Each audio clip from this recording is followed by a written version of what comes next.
Je suis Michael Gué, directeur technique chez CADFEM France, et pour ce webinaire, je suis accompagné de Mathieu Blum, expert en mécanique, mélange et échange de chaleur chez De Dietrich Process System. Et donc, tous les deux, nous allons vous faire cette présentation dédiée aux procédés de mélange. Tout d'abord, quelques mots sur CADFEM. Alors, CADFEM est le leader, le spécialiste de la distribution de logiciels ANSYS en Europe, donc avec des bureaux francophones en France et en Suisse, et avec d'autres bureaux en Allemagne, en Suisse, en Autriche, en Irlande, au Royaume-Uni. Et donc, nous avons plus de 500 employés dans le monde et plus de 200 experts dédiés à la simulation en Europe. Donc, notre métier, c'est de distribuer les logiciels de simulation numérique ANSYS sur ces différents territoires, mais également nous accompagnons nos clients via la distribution, le développement et la distribution d'outils qui viennent s'agrémenter à ces logiciels de simulation, donc ce qu'on appelle des extensions à ces outils. Notre activité repose sur 3 piliers. Le premier, c'est le support technique. Donc, je vous ai remis ici les coordonnées de notre support technique pour nos clients en France et en Suisse. Donc, le support technique est présent tous les jours pour répondre à vos questions pour l'utilisation optimale des logiciels de simulation numérique. On accompagne également nos clients via des formations. Donc, nous sommes organisme de formation certifié en France, donc avec la certification Calliope. Et nous proposons tout un catalogue de formations pour une utilisation optimale des logiciels de simulation ANSYS. Donc, vous pouvez avoir accès à ce catalogue sur notre site internet et vous aurez toutes les formations. Donc, vous avez les formations pour l'année 2022 et 2023 qui sont en ligne. Enfin, un dernier pilier dans l'accompagnement de nos clients, ça concerne tout ce qui est expertise de simulation, donc via des accompagnements guidés ou des prestations de services. Donc là, vous pouvez nous consulter et on pourra essayer de vous proposer la meilleure solution d'accompagnement de façon à ce que vous utilisiez le logiciel de façon optimale pour vos projets de simulation. Donc, notre slogan chez CADFEM, Simulation is more than software, c'est vraiment important pour nous, c'est quelque chose de primordial. Hein. Donc, on est vraiment ici via ces différents services et savoir-faire pour vous aider à utiliser de façon optimale tous ces outils de logiciels de simulation numérique. Alors, ANSYS, pour ceux qui ne connaîtraient pas, donc c'est une société américaine qui développe des logiciels de simulation numérique. Donc, il y a plus de 4000 employés dans le monde et plus de 45 000 clients dans le monde et qui développe des logiciels de simulation numérique dans toutes les physiques qu'on peut rencontrer dans la nature. Hein. Donc, à l'origine, ANSYS s'est créé autour de la simulation de mécanique, hein, de calcul de structure avec ANSYS Mechanical. Puis au fil des années, d'autres physiques sont venues s'ajouter dans l'électronique, l'électromagnétisme, haute et basse fréquence avec les logiciels comme Maxwell par exemple, en mécanique des fluides avec des logiciels comme Fluent et CFX, hein, donc Fluent qu'on va évoquer de façon intensive aujourd'hui, et plein d'autres physiques, hein, par exemple pour le logiciel embarqué, l'optique, les semi-conducteurs.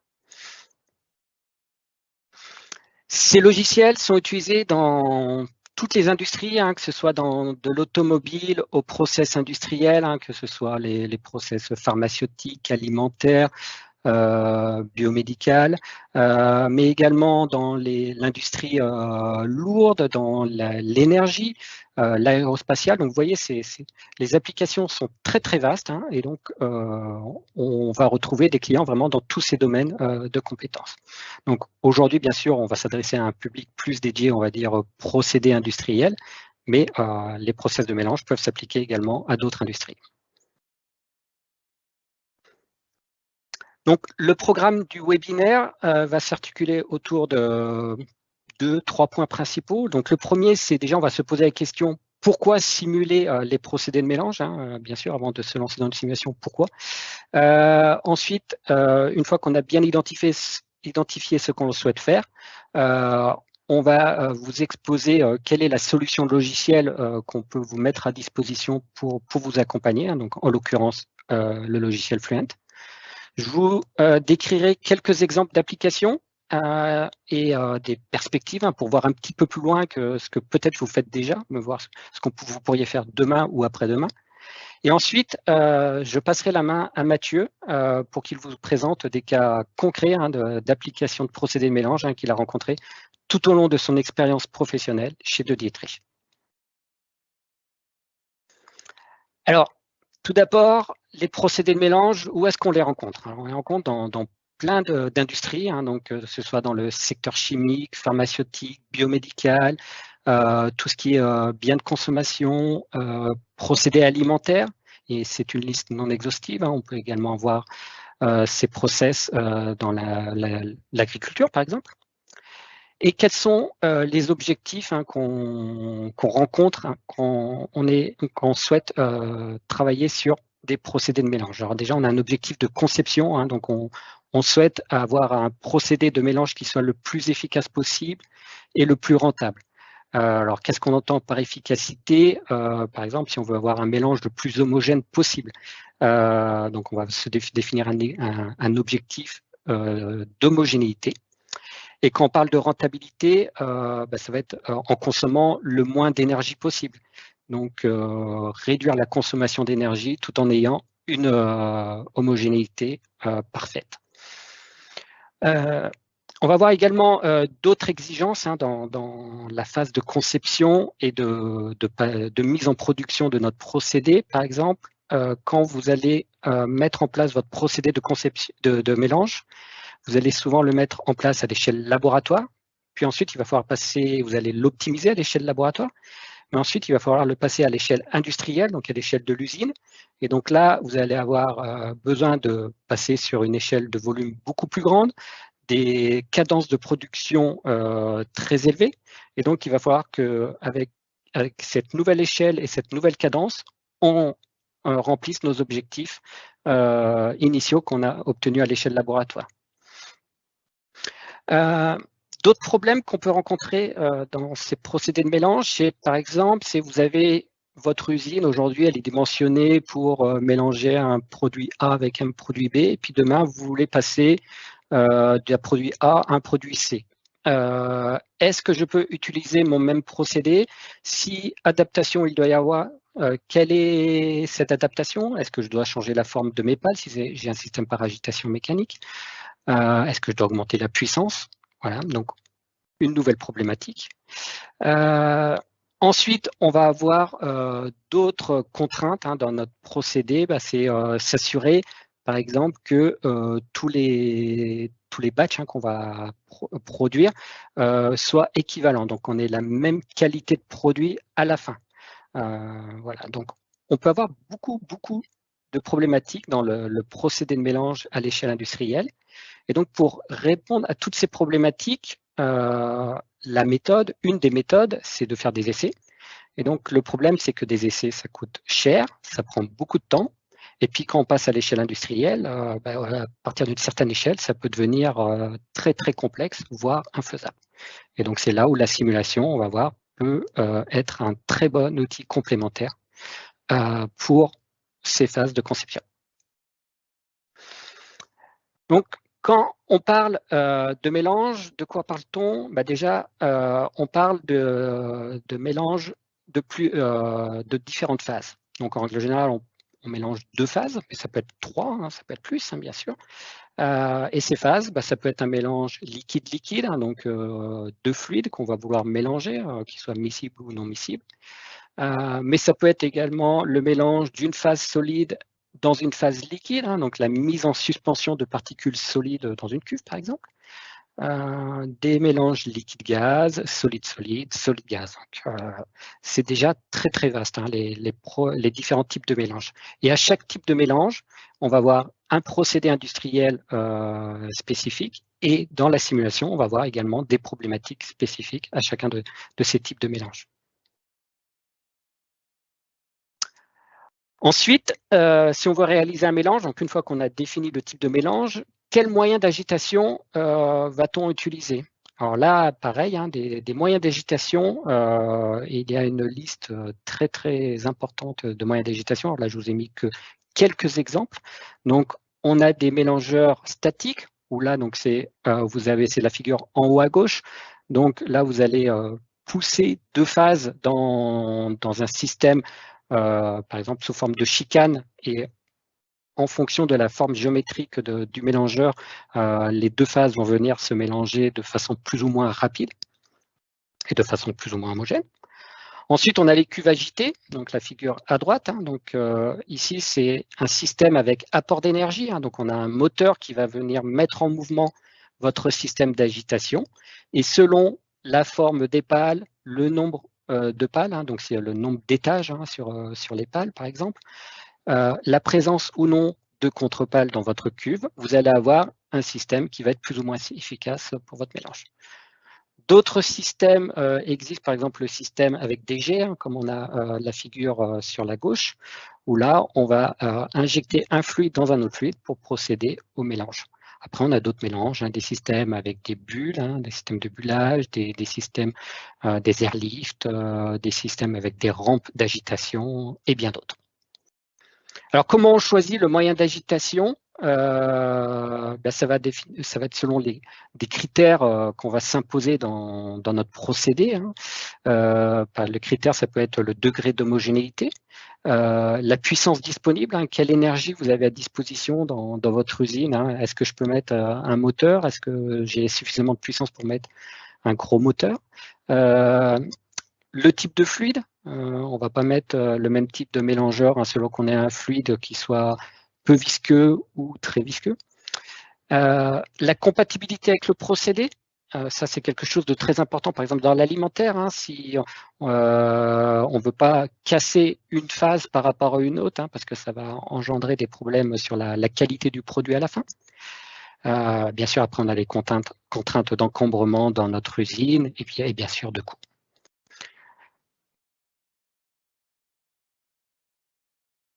Donc, pour choisir notre machine, pour la dimensionner, on a des experts, vous, je suppose que la plupart des participants, vous êtes experts dans son domaine, bien sûr. Et donc, on va pouvoir faire des essais pour prévalider une conception. Mais comme je vous le disais précédemment, hein, ces essais, ça prend du temps, ça peut être cher, et puis passer une certaine échelle, ça peut devenir très complexe.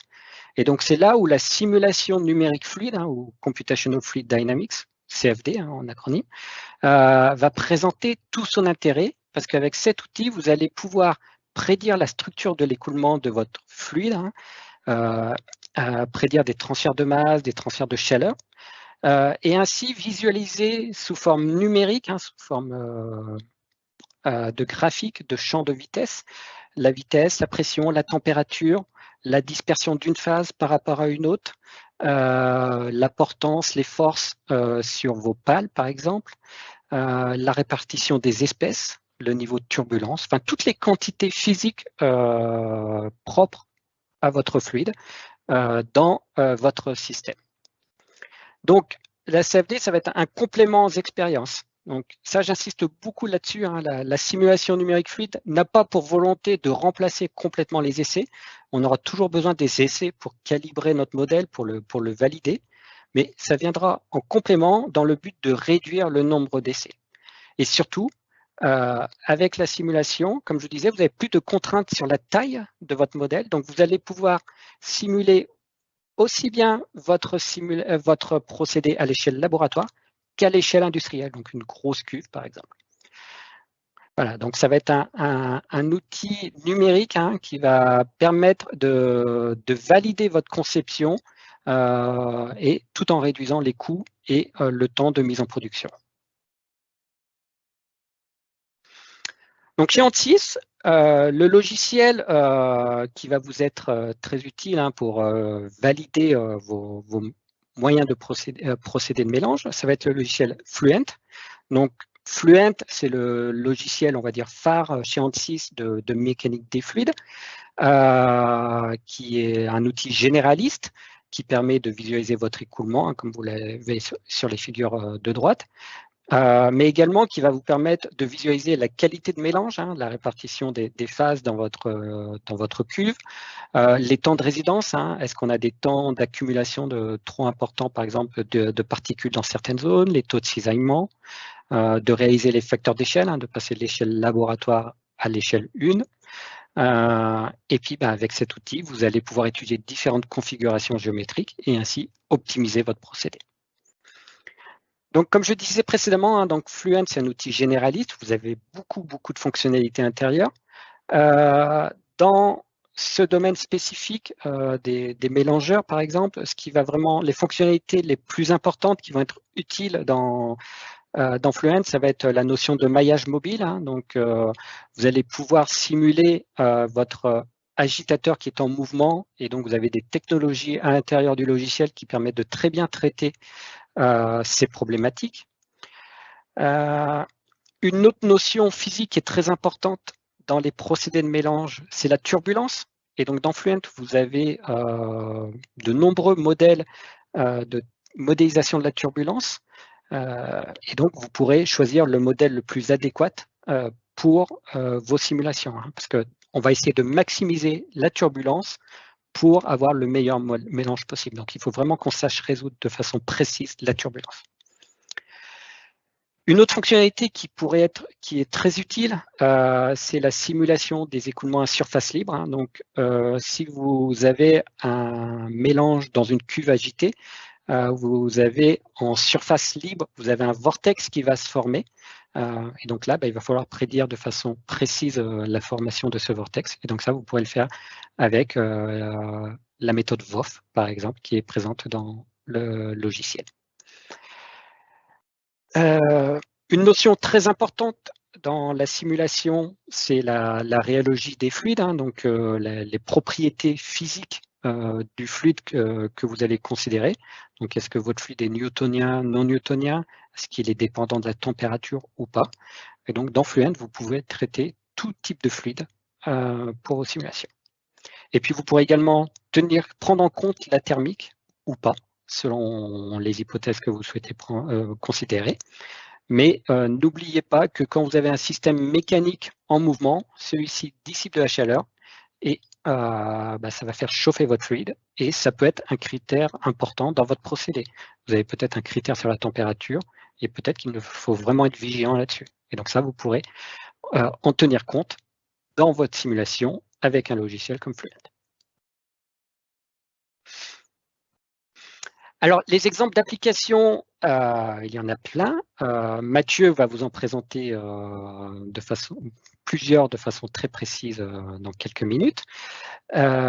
Juste pour en lister quelques-uns, donc pour tout ce qui est problématique géométrique, vous allez pouvoir faire des études paramétriques en paramétrant par exemple la géométrie de votre agitateur dans une cuve agitée, comme on a en haut à droite, et étudier différents concepts géométriques de votre agitateur via des outils qui sont disponibles dans Workbench avec les surfaces de réponse. Également, vous allez pouvoir paramétrer votre géométrie de cuve et d'agitateur pour faire des études à l'échelle laboratoire et ensuite passer à l'échelle 1, à l'échelle usine, et ainsi étudier différentes configurations géométriques dans Fluent via l'interface Workbench. Donc là, de cette façon, plutôt que de faire X essais, vous allez pouvoir réduire de façon considérable le nombre d'essais physiques réels et les réaliser plutôt de façon numérique. Un autre exemple d'application, c'est la phase de remplissage. Donc, n'oubliez pas que si vous avez une phase de remplissage, la phase de remplissage peut également être considérée comme un moyen de mélange. Hein. Vous voyez ici, vous avez une phase qui rentre dans une autre phase. Et donc, on voit que le mélange s'effectue non seulement par l'agitation qu'on a dans la cuve, mais également par le volume qui est injecté dans la cuve. Donc là, ça, c'est quelque chose qui est très intéressant avec la simulation, c'est que vous voyez vraiment en 3D la qualité du mélange, chose qu'on verrait très difficilement à l'échelle à l'aide de moyens de mesure physiques en laboratoire ou en usine. Donc là, vous pouvez mettre des capteurs numériques et ainsi en plusieurs points de l'espace et voir la qualité du mélange, comment celle-ci évolue au cours du temps et dans l'espace. D'autres exemples que vous pouvez traiter avec Fluent, c'est par exemple la mise en suspension de particules solides. Donc ça, c'est quelque chose aussi qu'on rencontre souvent. Hein. Vous avez des particules solides qui sont au fond d'une cuve. Comment s'assurer que celles-ci sont bien entraînées et vont bien s'homogénéiser dans votre cuve. Donc ça, vous pourrez le modéliser en étudiant différents concepts géométriques, hein, donc par exemple avec des agitateurs à 2 étages ou à un seul étage, et vous verrez quelle configuration géométrique va vous permettre d'entraîner les particules du fond et ainsi d'avoir une qualité de mélange optimale. Toujours dans la même idée, hein, donc si vous voulez concevoir un mélangeur statique, hein, donc là cette fois-ci on n'a pas d'équipement mécanique hein, en rotation qui est intégré, hein, c'est vraiment une conception géométrique statique qui va aider à optimiser le mélange. Et bien là, dans ce cas-là, vous allez pouvoir définir différents concepts géométriques, les simuler avec Fluent et ainsi visualiser la qualité du mélange, le temps de résidence des particules dans chaque zone et également évaluer la perte de charge qui va être générée dans votre mélangeur statique. Et ainsi s'assurer qu'on a une puissance de pompage qui est suffisante pour pouvoir entraîner vos différents fluides. Un petit aparté sur un autre outil de la suite ANSYS qui pourrait être également utile dans vos applications. Alors là, c'est plutôt quand on va avoir du mélange solide-solide, voire pour des cas de mélange solide-liquide. Donc, c'est la méthode des éléments discrets, donc la DEM. Et donc, dans la suite ANSYS, vous avez un logiciel qui s'appelle Rockidem qui vous permet de traiter ce type de mélange. Donc là, ça va être des particules sphériques ou non, que vous allez traquer individuellement et vous allez traquer leur position dans l'espace et dans le temps à chaque instant. Donc, c'est un logiciel qui est différent de Fluent. Hein. Là, vraiment, on est sur une autre technologie en suivant les particules de façon lagrangienne. Si vous êtes plus intéressé par ce produit, je vous invite à aller sur notre page YouTube de CADFEM. Et il y a déjà eu des webinaires par le passé, donc vous pourrez les regarder. Et puis, n'hésitez pas à revenir vers nous si cela vous intéresse pour plus d'informations. Donc là, je vous mets quelques exemples de mélange de particules solides dans des systèmes d'agitation ou avec des systèmes autres.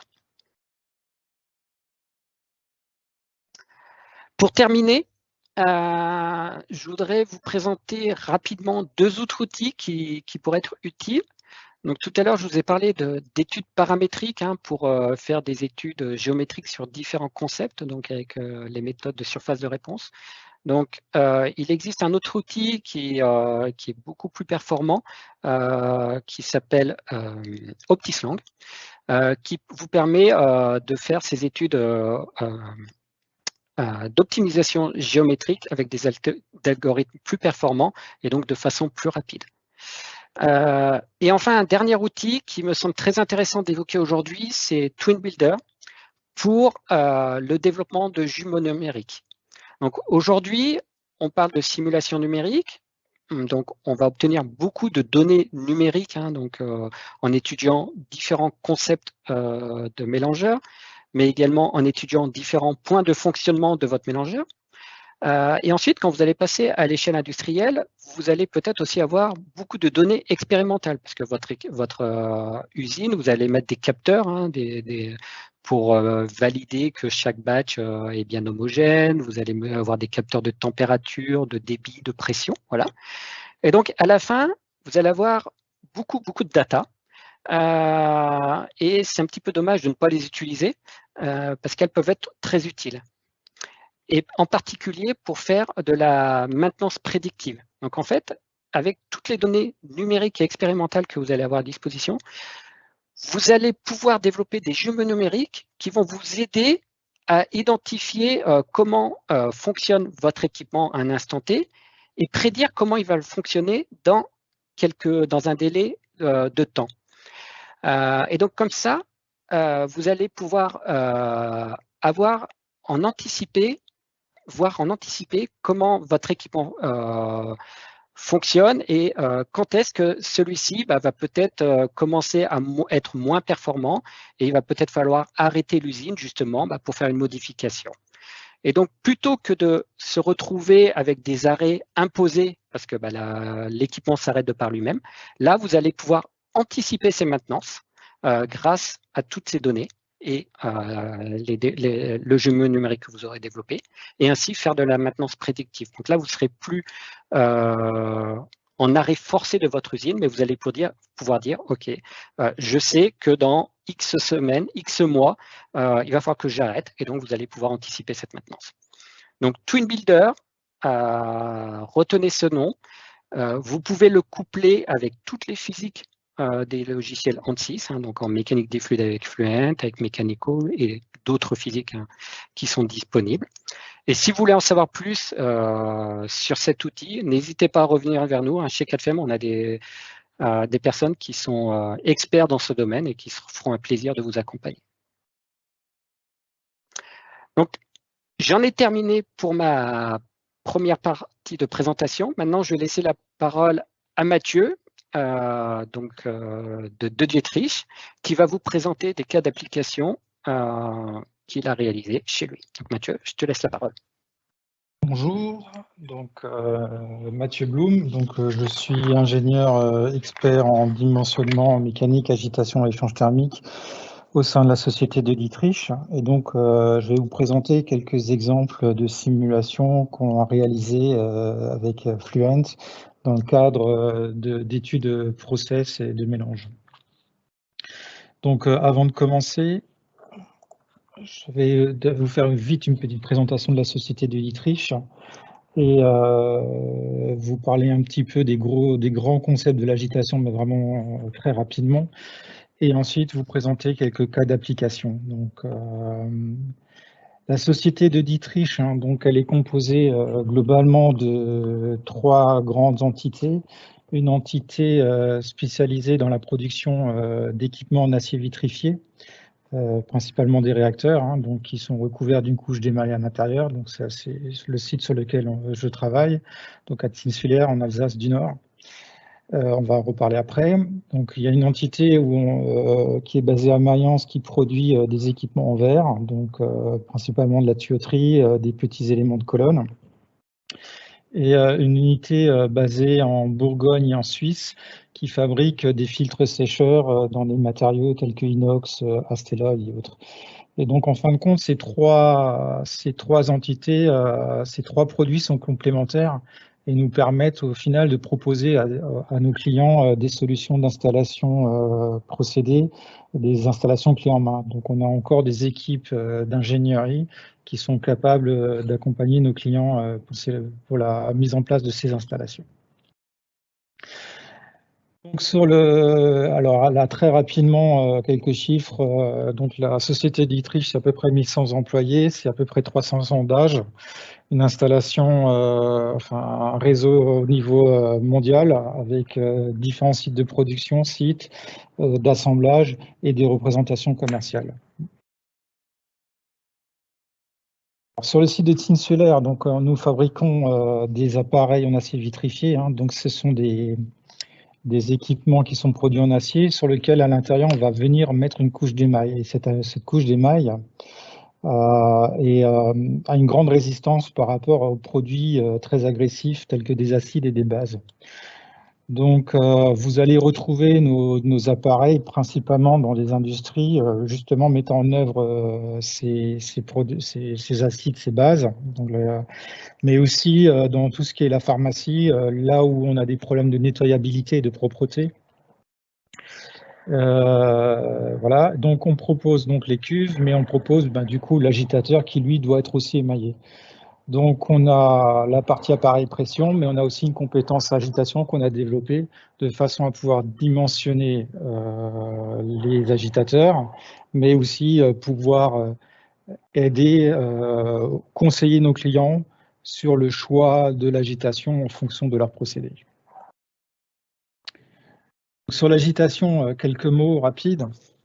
Donc l'agitation, pour réaliser un procédé, donc globalement, on a besoin de mélanger des produits qui peuvent être de nature différente, avec des phases différentes, avec des objectifs différents.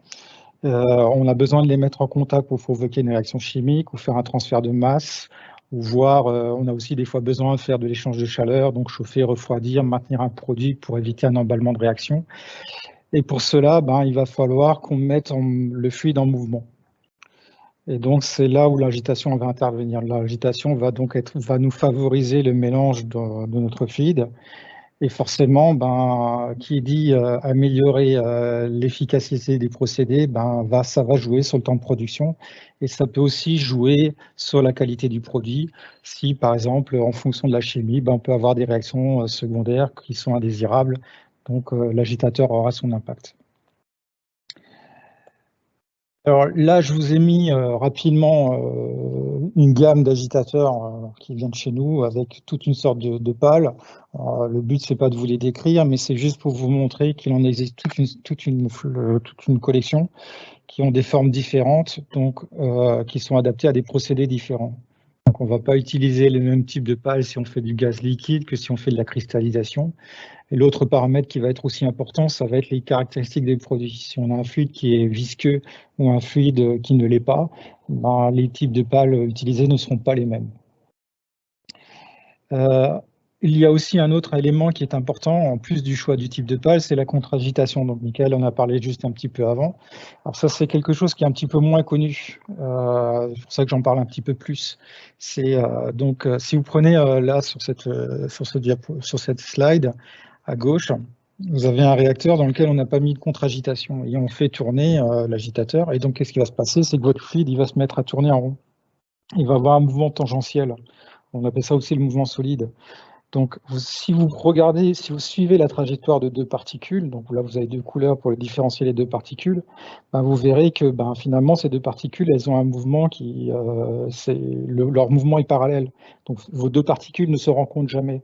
Donc si elles ne se rencontrent pas, elles ne se mélangent pas, vous n'allez pas avoir de réaction. Donc pour pouvoir obtenir un bon mélange, il faut casser cet effet. Il ne faut pas qu'on ait ce mouvement tangentiel. Et donc pour casser cet effet-là, on va mettre ce qu'on appelle une contre-agitation. Donc ce sont des obstacles qui sont fixes, qui vont casser ce mouvement tangentiel et créer un mouvement désordonné qui va favoriser le mélange. Donc c'est important. Alors ça c'est valable principalement quand on a des fluides peu visqueux. Sur les fluides visqueux, je ne vais pas trop en parler aujourd'hui, je n'aurai pas le temps. C'est un peu une autre technique. Donc l'autre chose qui est aussi à noter, c'est que si vous avez un mouvement tangentiel important, vous allez vous retrouver avec l'effet de la force centrifuge, avec un vortex, donc la surface libre qui va se creuser. A contrario, quand vous avez pas ce mouvement tangentiel, quand les brise-lames jouent leur effet, la contre-agitation joue son effet, vous allez avoir une surface relativement plane. Et ça, c'est important de le savoir parce que c'est relativement contre-intuitif. C'est-à-dire que nos clients, quand ils ont une petite ouverture sur le dessus qui leur permet de regarder ce qui se passe dans un réacteur, quand ils regardent, quand ils n'ont pas de contre-agitation, ils vont voir la photo du bas à gauche. Vous allez voir un fluide qui tourne très vite en rond avec un vortex très important. Et la première réaction, c'est de se dire vous avez de la vitesse, ça tourne, donc c'est que ça mélange bien. Alors que quand vous avez une contre-agitation, vous allez avoir une surface qui est relativement plane, avec un petit peu de remous en surface, et vous avez l'impression que ça ne mélange pas du tout. Et c'est complètement l'opposé. Donc ça, c'est une notion qui est importante de savoir. Donc l'agitation, au final, c'est un choix de type de pale en fonction du procédé, mais aussi une notion de contre-agitation. Alors là, je vous ai mis, je vais passer rapidement, un tableau de sélection qu'on retrouve dans notre catalogue qui permet, en fonction du type de pale que l'on propose, de savoir pour quel type de procédé il est adapté. Alors, il y a des pales qui sont adaptées, par exemple, plus pour du gaz liquide, il y a des pales qui sont plus ou moins adaptées pour la cristallisation. Et la question, c'est de savoir, finalement, comment est-ce qu'on est capable de savoir quel type de pale va être efficace pour tel procédé ou tel procédé. Alors, il y a un peu de connaissance et de feeling qu'on acquiert avec le temps. Mais il y a aussi une façon de faire qui est de caractériser les pales, c'est-à-dire de les définir, de faire des essais, de façon à obtenir leur performance dans tel et tel process. Donc pour faire ça, jusqu'à présent, comment est-ce qu'on procédait? C'était souvent par méthode expérimentale. Hein. Donc on allait au laboratoire, on prenait une cuve, alors chez nous c'est des cuves de 30 litres, on va faire un ensemble de mesures. Alors la mesure la plus simple, la plus connue, c'est par exemple simplement mesurer le coût pour déduire la puissance. Et on va déduire des nombres caractéristiques. Donc ces nombres caractéristiques vont être d'un nombre qui va caractériser notre agitation. Et grâce à ces nombres-là, après, on va pouvoir les utiliser pour faire des corrélations et estimer ce qui va se passer à des échelles plus grandes. Donc ça, c'est ce que nous, on faisait dans les années 90, jusque dans les années 90, où finalement, toutes ces corrélations, on les a définies pour tous nos mobiles d'agitation. Et on les a intégrés dans un logiciel métier interne qui nous sert encore aujourd'hui à dimensionner nos réacteurs. Alors la problématique de ces méthodes-là, Michael en a parlé avant, c'est que on est lié si on a un nouvel agitateur, une nouvelle configuration qui n'a pas été testée, on est obligé de repasser par une phase de test qui est compliquée à mettre en œuvre. Et c'est là où la CFD a vraiment une plus-value, puisqu'elle nous permet facilement de façon numérique de modéliser et obtenir les caractéristiques de nos agitateurs. Donc ça passe, comme Michael en avait parlé aussi avant, par une phase de validation. Et grâce à ces outils, donc pour nous ça va être ANSYS Fluent, on va réobtenir ces résultats, ces caractérisations globales, mais ça va aussi nous permettre d'obtenir des résultats beaucoup plus fins, dans le sens où on va pouvoir obtenir une valeur précise à un endroit précis. Si on a une problématique particulière dans un point local, on va pouvoir le chercher, ce qu'on ne pouvait pas faire sur le banc d'essai. Alors, je ne vais pas aller plus loin sur la partie agitation, donc ce qu'il faut, je vais vous emmener plutôt d'un exemple. Donc là, c'était un exemple justement de caractérisation globale d'une agitation. Donc, alors, c'est un client français qui travaille toujours avec un réacteur de 6 mètres cubes, qui est équipé d'un agitateur impeller. Donc c'est une vieille technologie d'agitateur qu'on utilisait beaucoup dans le passé, qui aujourd'hui est remplacée par des mobiles d'agitation bien plus performants, mais on le retrouve encore énormément. Donc là, vous avez la configuration, donc avec nous ce qu'on appelle un brise-lame qui joue l'effet de contre-agitation. Et donc la question du client, c'était il voulait remplacer cet agitateur par un nouvel agitateur avec un nouveau profil de pale, mais il cherchait des performances d'agitation qui soient au moins équivalentes, voire un peu meilleures. Donc là-dedans, on avait quelques informations quand même, que je n'ai pas forcément récapitulées ici, mais principalement c'était du mélange liquide-liquide miscible et de la mise en suspension de solide. Donc qu'est-ce qu'on a fait? Donc on a utilisé la CFD. Alors là, je vous montre un petit peu le process qu'on utilise chez nous en interne. Donc, avec l'étape de pré-processing ou pour la modélisation, nous utilisons l'outil Design Modeler, ce qui nous permet de facilement paramétrer nos géométries. Donc, ensuite, si on a besoin de faire des études paramétrées, on peut facilement changer les dimensions et toute la géométrie va suivre. Pour le maillage, on part sur ANSYS Meshing qui nous permet d'automatiser aussi plein de tâches. Pour le solver, on va utiliser Fluent. Donc, pour cette modélisation, on part, c'est le cas le plus simple, donc sur du régime stationnaire. On va supposer que la surface libre reste relativement plane et on va utiliser la méthode MRF où on suppose l'agitateur dans un repère. Alors, l'agitateur reste fixe, mais on le suppose dans un repère tournant. Et ensuite, une fois qu'on a obtenu les résultats, on va utiliser CFD Post pour dépouiller l'ensemble de ces résultats, faire un traitement, un certain nombre de calculs pour en déduire les grandeurs caractéristiques dont je vous parlais avant. Donc, on va chercher ce que j'ai indiqué là, les puissances absorbées, les débits, les taux de cisaillement, les vitesses de mise en suspension. Donc, au final, on obtient un tableau de ce type-là. Et donc là, vous avez différentes caractéristiques qui ont été mesurées.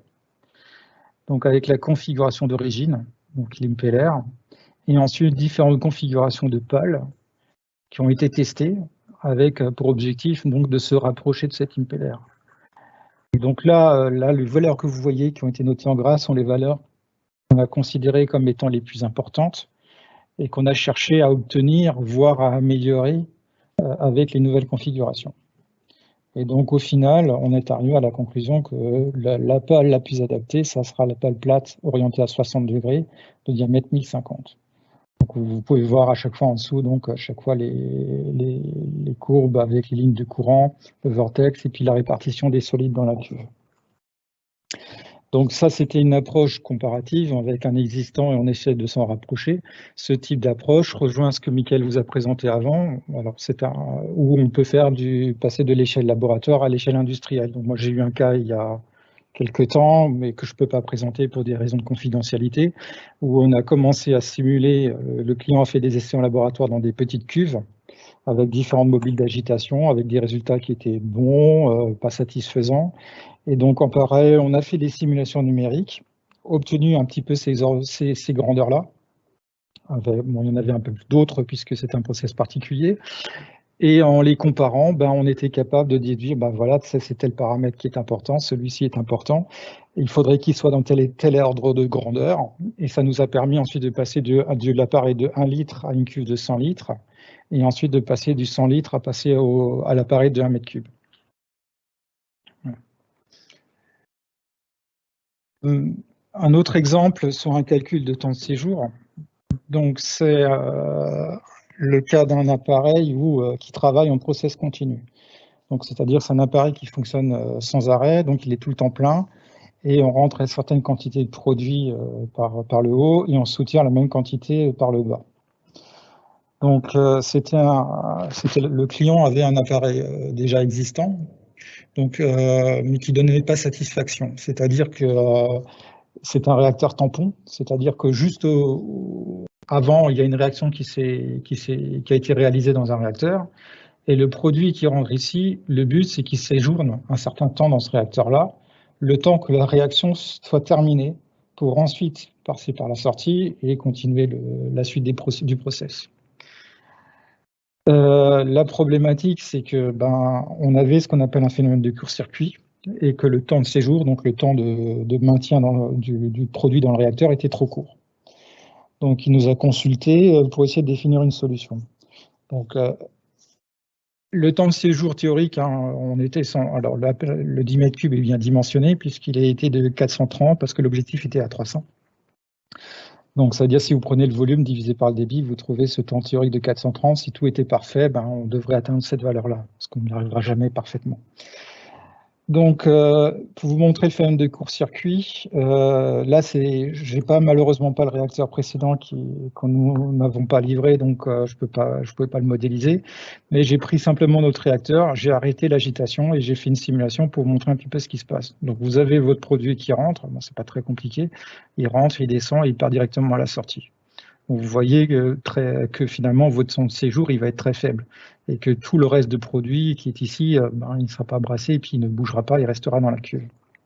Donc, le but de l'agitation dans ce cas-là, ça va être d'avoir une vitesse. Le but, c'est que les pales ont une vitesse suffisante pour que la vitesse, le débit en entrée, pour impacter le débit en entrée, pour créer aussi des zones, des compartiments entre le haut et le bas, de façon à maintenir le plus longtemps le produit dans la cuve. Et donc, comment est-ce qu'on a fait ça? Donc, on l'a fait en 2 steps. On a commencé par faire un calcul en stationnaire, donc on calcule le champ de vitesse.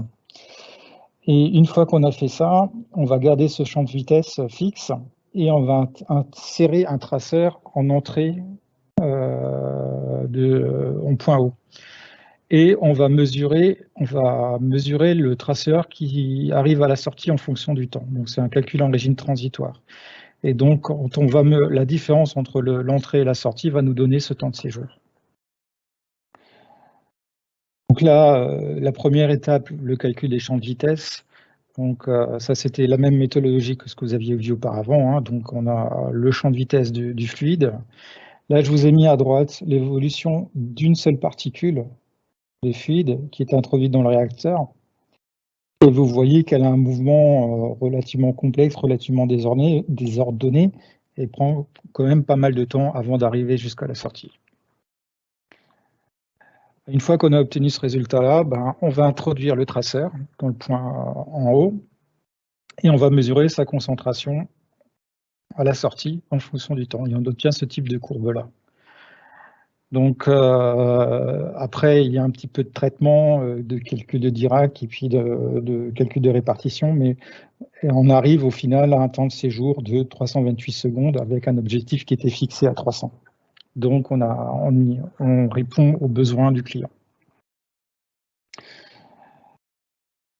Le troisième exemple que je vais vous présenter rapidement, c'était le cas d'une agitation excentrée. Donc c'est un client qui disposait de polymérisateurs qui est en inox et qui rencontrait des soucis. Alors sur les polymérisateurs, ça arrive souvent de formation de blocs. Donc ces blocs-là, c'est pas par le adhère aux parois, et donc ça peut bloquer les choses, voire casser les agitateurs. Donc il nous a consulté pour qu'on lui fournisse une cuve émaillée, puisque l'émail a des caractéristiques d'anti-adhérence. Donc on a beaucoup moins de risques d'avoir de l'adhérence du produit à la paroi et de formation de blocs. Par contre, il nous a imposé quand même l'utilisation de l'agitateur qu'il connaissait, qui était un agitateur qu'il a conservé en inox avec une configuration 4 pales à 45 degrés, qui n'est pas une configuration que nous connaissons. Donc, si nous avions voulu la définir, il aurait fallu qu'on passe par des essais laboratoires pour définir toutes les caractéristiques. Et au lieu de ça, on a préféré utiliser la simulation numérique, qui est beaucoup plus simple à mettre en œuvre. De plus, alors l'agitateur excentré, donc je vous l'ai expliqué, c'est pour éviter les problèmes de formation de blocs. Donc pour éviter, on essaye aussi d'éviter d'avoir des accessoires dedans. Donc on évite d'avoir des internes. Et pour pouvoir avoir un mélange quand même un petit peu, avoir un effet de contre-agitation, ce qu'on fait, c'est qu'on essaie d'utiliser l'excentration de l'agitateur pour créer une asymétrie dans la circulation du fluide et favoriser un peu le mélange. Alors, ça ne reste pas très efficace, mais c'est mieux que rien. Alors, on avait donc comme objectif, principalement pour nous, c'était un dimensionnement mécanique, donc de déterminer la puissance absorbée pour qu'on puisse définir quel est le moteur, les efforts, et vérifier la mécanique derrière. Et on se posait aussi la question de connaître le vortex. Alors, même si les agitateurs sont relativement bas, il peut arriver dans certains cas où le vortex se creuse tellement qu'il arrive à dénoyer les pales. Et dans ce cas-là, on se retrouve avec des problèmes d'instabilité, ce qu'on ne désire pas, parce que ça risque de diminuer la durée de vie de l'agitateur, voire encore toute la partie mécanique au-dessus.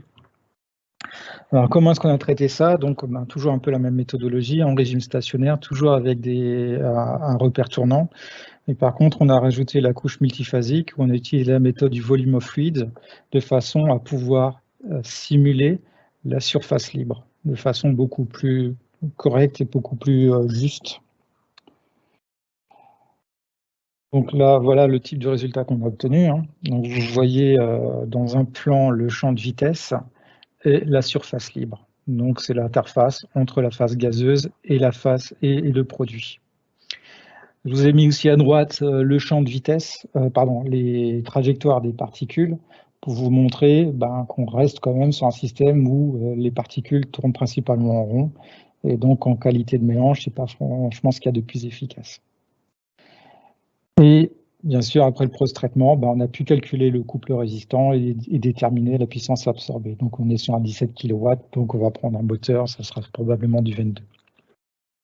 Et c'est les hauteurs du vortex qu'on a calculées. Bon, elles sont quand même relativement importantes, 500 mm, c'est déjà pas mal, mais pour autant, on ne dénoie pas l'agitateur.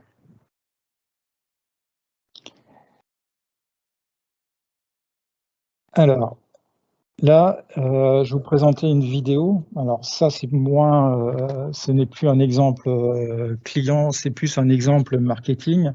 C'est plus pour mettre en avant comment les choses ont évolué dans le temps. C'est-à-dire pour expliquer aux clients qu'autrefois, on avait ces technologies-là. On avait les agitateurs avec les pales impellaires, les brise-lames qui étaient finalement un standard.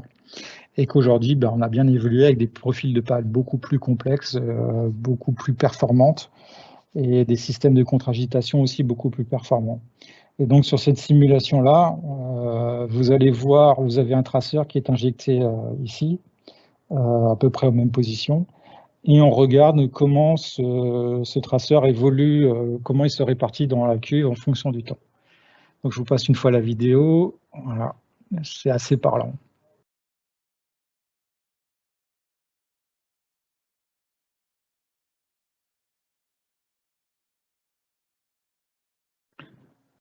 Donc on voit bien qu'à droite, on est quasiment déjà bien uniforme, alors qu'à gauche, ce n'est pas encore le cas.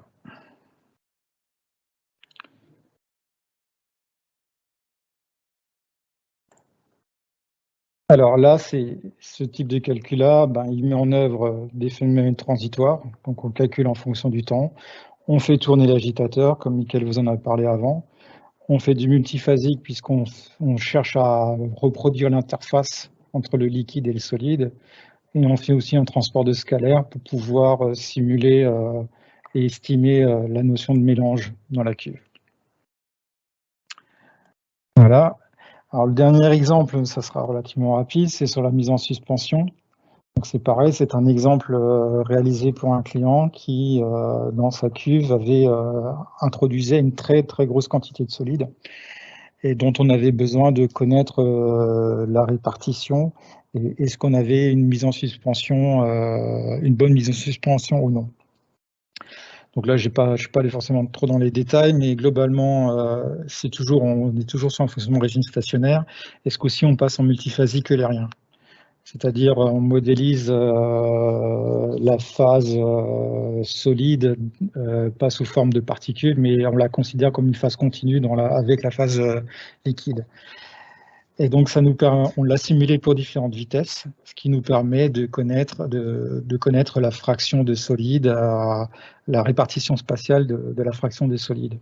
Donc, on voit qu'en plus on augmente de vitesse, plus on a une répartition des solides qui est bien homogène. Et là, c'est pas indiqué dedans, mais globalement, c'est à peu près à 130 tours minute. Donc, déjà dans ces conditions-là, qu'on arrive à soulever tout l'ensemble des particules. Voilà pour ma part. Merci Mathieu, c'était très intéressant. Donc, je vais reprendre la main pour terminer. Voilà, donc justement, ça répond à une des questions qui vient d'arriver. On va reprendre les questions juste après. Donc, juste avant de conclure, je voulais mentionner quand même quelques informations sur la notion de parallélisation du calcul. Donc, pour les gens qui font de la simulation fluide, vous devez le savoir. Hein, donc, pour accélérer le temps de restitution de votre simulation, on va essayer d'exploiter au maximum la parallélisation de votre calcul sur plusieurs cœurs. Donc, dans ce cas-là, il va falloir avoir une licence HPC, donc High Power Computing. Donc, je vous ai mis un petit lien qui vous donnera accès à la page dédiée au HPC sur le site ANSYS. Mais donc, l'idée, hein, c'est de plus vous avez de cœurs, plus votre calcul sera restitué de façon rapide. Donc ça, c'est vraiment important hein, pour vos simulations fluides en général et pour ce type de simulation de procédé de mélange. Qui dit cœur dit besoin machine, hein, bien sûr. Donc peut-être que vous n'avez pas forcément la machine dimensionnée pour dans votre entreprise. C'est pas grave. On a une solution pour vous. Donc, il existe maintenant, depuis quelque temps déjà, la solution ANSYS Cloud. Et donc là, vous pouvez louer hein, sur des machines virtuelles de la ressource hardware et lancer vos simulations sur ces machines. Et donc, ainsi, pouvoir faire des simulations, on va dire, relativement lourdes, hein, même chez vous, si vous n'avez pas la machine. Donc, si vous freinez de par vous-même parce que vous dites « Ah non, je ne veux pas faire la simulation parce que je n'ai pas la machine et que c'est un besoin, par exemple, ponctuel, n'hésitez pas à aller visiter cette page et puis nous consulter hein, pour voir si cette solution ne répondrait pas à votre besoin. » Voilà. Avant de conclure, je voulais mentionner nos formations. Donc, je vous ai mentionné au tout début de la présentation que CADFEM était organisme de formation certifié Calliope en France. Donc, vous pouvez prétendre à une aide financement de votre formation. Et donc, on a des formations en mécanique des fluides très régulièrement. Donc, la prochaine session de prise en main de Fluent a lieu au mois de novembre. Vous pouvez la suivre soit en présentiel à Lyon, soit en ligne. Donc, on a équipé notre salle de formation de façon hybride. Donc, maintenant, vous pouvez très bien choisir la façon qui vous arrange le mieux pour suivre cette formation. Vous avez une salle de formation avec un système de vidéo et audio qui est adapté pour les deux types de publics. Donc, si vous ne souhaitez pas venir à Lyon, pas de souci, vous pouvez la suivre en ligne.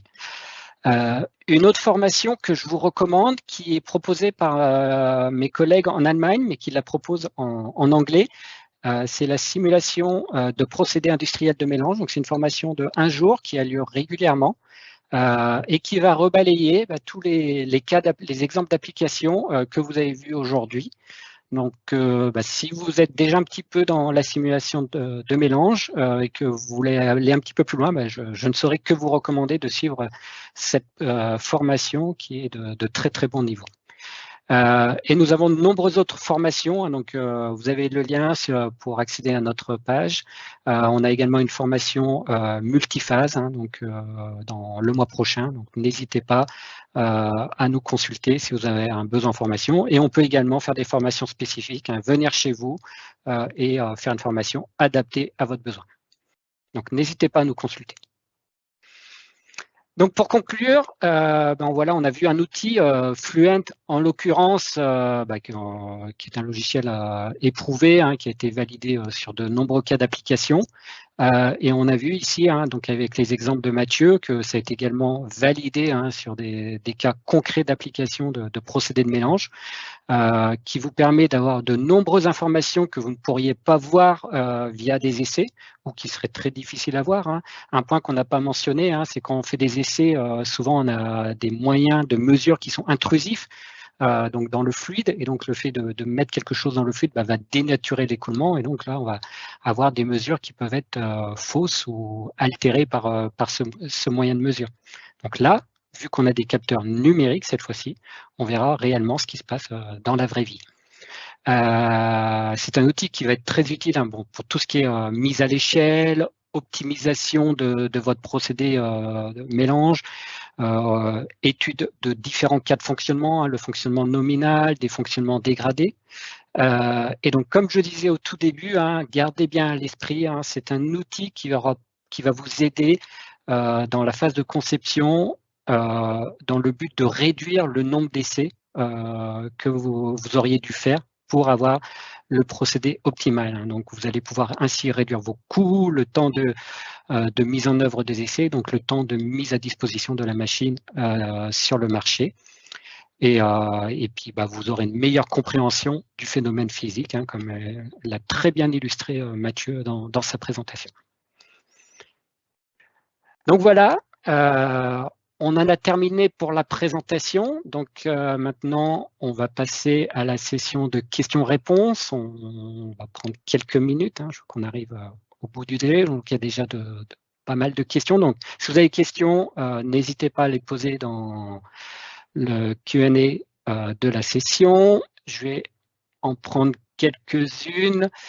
Donc une première question, comment générer, initialiser un nuage de particules solides dans Fluent? Alors là, il y a différents moyens, je ne vais pas tous, alors là je vois que c'est je pense qu'il y a quelqu'un qui connaît déjà bien, mais donc on a plusieurs moyens, donc soit on peut faire avec l'initialisation par patch, ou autrement on peut le faire aussi via des UDF. Pour ceux qui découvrent les dernières versions, alors quand je dis dernières versions, ça fait peut-être déjà 3-4 ans, vous avez les expressions qui ont pour but de remplacer les UDF. Donc vous pouvez également utiliser les expressions.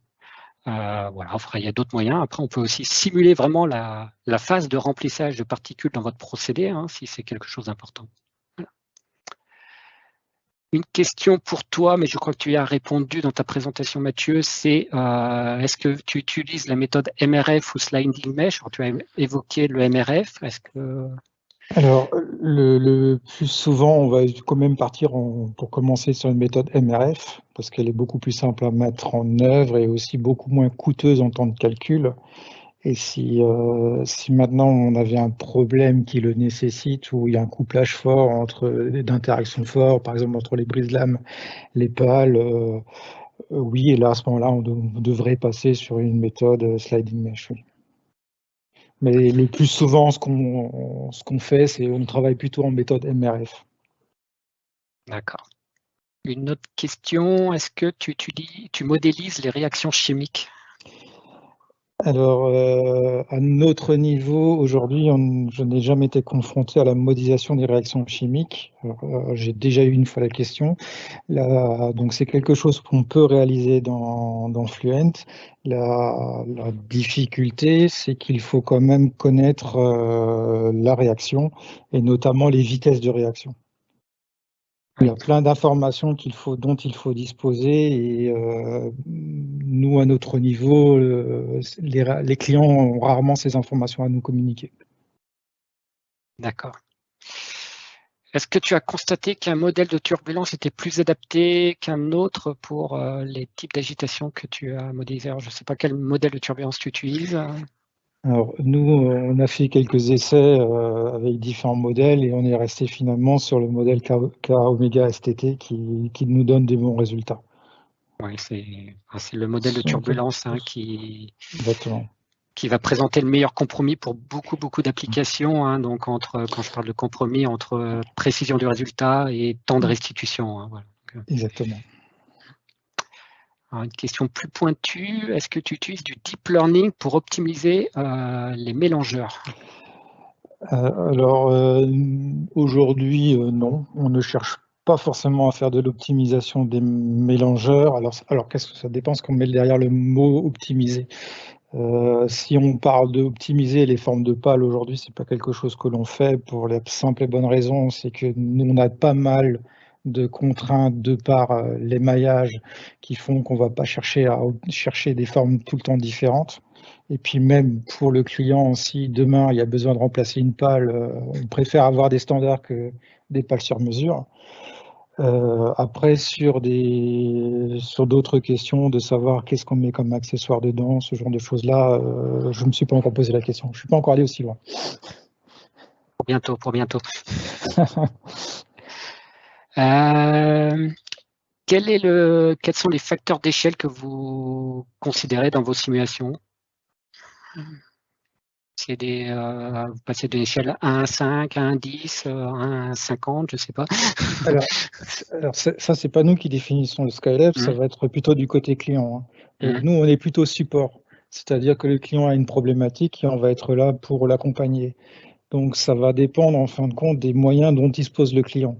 Donc je vous ai donné l'exemple avant où on avait commencé sur du 1 litre, on était passé sur du 100 litres, on est passé sur 1 mètre cube.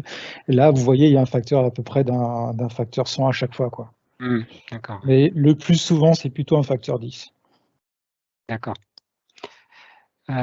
Une autre question, alors c'est peut-être moi qui va y répondre. Est-ce qu'il existe des règles de bonne pratique concernant une agitation par bullage? Alors c'est vrai qu'on n'a pas beaucoup parlé de l'agitation par bullage, mais c'est une autre technique de mélange qui existe. Alors des bonnes pratiques, oui, il y en a. On ne va peut-être pas aller dans les détails, mais bon, déjà la première bonne pratique, c'est de connaître la bonne tension de surface pour la formation de vos bulles. Et puis après, il y a des bonnes pratiques, on va dire, numériques dans le logiciel en fonction du solver, de la méthode numérique choisie, des schémas de discrétisation. Alors là, je ne vais peut-être pas aller plus loin parce que on risque de perdre quelques personnes, mais juste pour information, on a une formation multiphase qui aborde ce sujet-là, qui a lieu dans 15 jours, je crois, mi-octobre. Donc, si vous voulez en savoir plus, je vous invite à suivre cette formation. Et puis après, si vous êtes client CAD-FEM, n'hésitez pas non plus à contacter notre support. On est là pour vous répondre sur ce genre de questions. Voilà. Alors, une question pour toi, Mathieu. Je pense que là, c'est une question qui fait référence à la simulation, la vidéo que tu nous as montrée vers la fin de ta présentation. C'est combien de temps de calcul pour ce type de simulation? C'est fait en 2 étapes, puisqu'il y a une phase d'initialisation, plus la phase d'initialisation, c'est à peu près 2 heures, et la phase de calcul dans le domaine temporel, sur 30 secondes, c'était à peu près une journée de calcul. D'accord. Après, bien sûr, c'est dépendant Ça dépend du nombre de matériel que vous CPU. avez. Voilà. C'est le point sur lequel j'ai insisté quand j'ai repris la parole. Ça dépend du nombre de cœurs que vous avez, de la machine que vous avez. Gardez à l'esprit aussi que les technologies en CPU ont beaucoup évolué ces dernières années. Donc, une simulation sur des CPU d'ancienne génération par rapport à ceux de nouvelle génération, ça n'a rien à voir. Un point que je n'ai pas évoqué, mais Fluent peut être utilisé en solver GPU maintenant, c'est tout nouveau. C'est depuis cette version 2022 R2. Alors, il n'est encore pas complètement toutes les fonctionnalités, ce n'est encore pas encore tout intégré, mais c'est certainement la technologie d'avenir. Donc, si vous avez un bon GPU, vous allez voir que en faisant la résolution sur GPU, on réduit encore de façon beaucoup plus drastique les temps de simulation. Voilà, peut-être une dernière question. Est-ce qu'il faut obligatoirement travailler en bifluide, air liquide pour observer un vortex lors d'une agitation? Alors, ça va dépendre de ce qu'on cherche et la précision qu'on recherche. C'est-à-dire que si on peut très bien considérer une surface plane et par le jeu du calcul des pressions, on est capable d'estimer la surface libre. Donc ça, c'est faisable.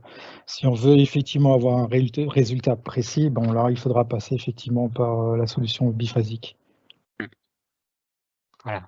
Donc sur le premier exemple que je vous avais montré, je n'ai peut-être pas insisté dessus, mais ça a été fait justement comme ça. On estime le vortex en ayant fait un calcul en surface plane, on connaît les pressions qui en résultent, et finalement c'est la pression hydrostatique. En utilisant la pression hydrostatique, on peut estimer le vortex.